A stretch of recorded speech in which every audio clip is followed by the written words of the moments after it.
Hello കൂട്ടുകാരെ, സ്വാതന്ത്ര്യം 2-ൻ്റെ പുതിയൊരു പ്രൊമോയിലേക്ക് എല്ലാവർക്കും സ്വാഗതം. നാട് നീളെ തെണ്ടി നടന്ന് കണ്ടവന്മാർക്ക് ജോലി ചെയ്തു കൊടുക്കാതെ മര്യാദയ്ക്ക് കടയിൽ വന്ന് നിൽക്കടാ എന്ന് ബാലൻ ആര്യനോട് ദേഷ്യത്തിൽ പറയുകയാണ്. അതൊന്നും എനിക്ക് പറ്റത്തില്ല. കടയിൽ വന്ന് നിന്നിട്ട് വേണം നാട്ടുകാരുടെ മുൻപിൽ വെച്ച് എന്നെ ആക്ഷേപിക്കാൻ. വീട്ടിൽ തരുന്നത് പോരാഞ്ഞിട്ടാണ് ഇനി കടയിലേക്ക് വിളിക്കുന്നത്. മുഖത്തടി കിട്ടിയതുപോലുള്ള മറുപടി കേട്ട് ബാലൻ്റെ ഹൃദയം തകർന്നു പോയി. ഹൃദയം തകർന്ന ബാലൻ ദേഷ്യത്തോടു കൂടി ആര്യനെ നോക്കി അവിടെ നിന്നും നടന്നു പോവുകയാണ്. ബാലച്ചനെ അപമാനിച്ചു വിട്ടത് കണ്ട് സഹിക്കാൻ വയ്യാതെ ശ്രീദേവി ആര്യനെ ഉപദേശിക്കാൻ എത്തുകയാണ്. നീ എന്താടാ ഒന്നും ബാലച്ചൻ പറഞ്ഞാൽ കേൾക്കാത്തത്?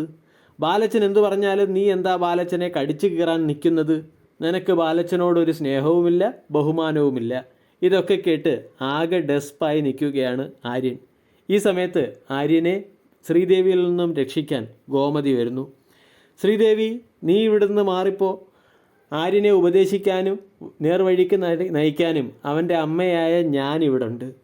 ശ്രീദേവി ആര്യൻ്റെ റൂമിൽ നിന്നും ആനന്ദിൻ്റെ റൂമിലേക്ക് പോവുകയാണ്. അച്ഛൻ കൊല്ലാൻ വന്നാലും തൊഴുകയോടുകൂടി കൊന്നോളൂ അച്ഛ എന്നും പറഞ്ഞ് നമ്മൾ നിന്നു കൊടുക്കണം. അതാണ് പിതൃഭക്തി.